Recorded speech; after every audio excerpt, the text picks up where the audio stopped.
हे शहर घेतोय आणि त्या शहरामध्ये हे नवीन मॅनेजमेंटनी कचऱ्याची विल्हेवाट लावण्याच्या करता आम्ही प्रयत्न करतोय. त्याला आम्हाला यश आलं तर मग हा कन्सेप्ट हळूहळू आपल्या जिल्ह्यातल्या इतर पण मोठ्या मोठ्या शहरात राबवता येईल आणि महाराष्ट्राला पण एक त्याचं उदाहरण होईल. पण अर्थात हे सगळं सक्सेस झाल्यानंतर आणि त्यामध्ये जिल्हाधिकाऱ्यांनी पण ते पण स्वतः मुख्य कार्यकारी अधिकारी जिल्हा परिषद सगळ्यांनीच त्याच्यामध्ये लक्ष घालायचं ठरवलेलं आहे.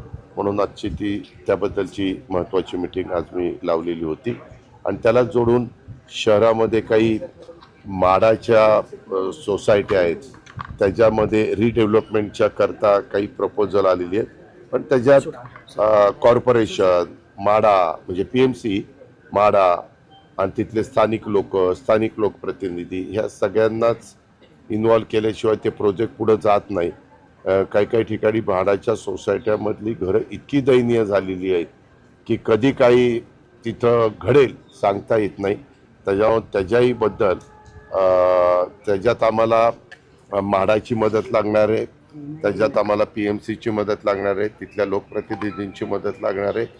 तर हे सगळे प्रोजेक्ट पुढे जायला मदत होणार आहे. दुसरं आपल्याला सगळ्यांना माहिती आहे की UCIची मीटिंग ह्याच्यामध्ये रवांडा म्हणून आहे तिथं झाली आणि तिथं पुणे सायकल स्पर्धा यास मान्यता मिळालेली आहे.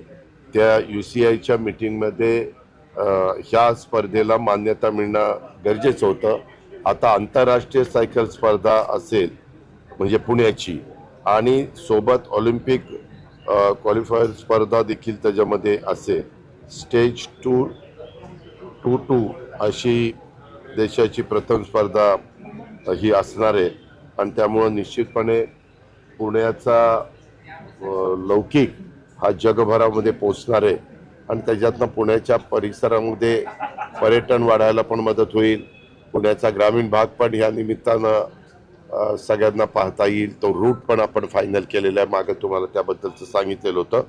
परंतु हे मात्र गरजेचं होतं. UCIची मीटिंग ही रवांडामध्ये झाली, तिथं आपल्याला मान्यता पुण्याच्या सायकल स्पर्धेला मिळणं अत्यंत गरजेचं होतं.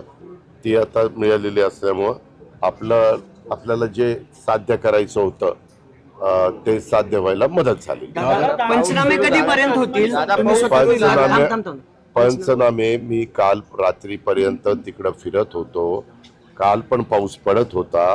परवा दिवशी संध्याकाळपर्यंत असुरक्षित ठिकाणी लोक अडकलेले होते. त्यांना सुरक्षित ठिकाणी आणण्याच्या करता आपण मेहनत घेत होतो.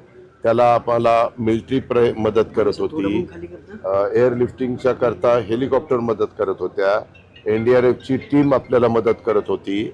सगळं प्रशासन तिथलं राज्य सरकारचं त्या जिल्ह्याचं हे सगळेजण तिथं कामाला लागलेले आहेत आणि आता कालपासून आम्ही ज्यांच्या घरात पाणी वगैरे गेलेलं आहे त्यांना तातडीनं 5,000 रुपये घरात पाणी गेलेलं आहे अशांना आणि 5 किलो तातडीनं गहू आणि तांदूळ असं 10 किलो धान्य.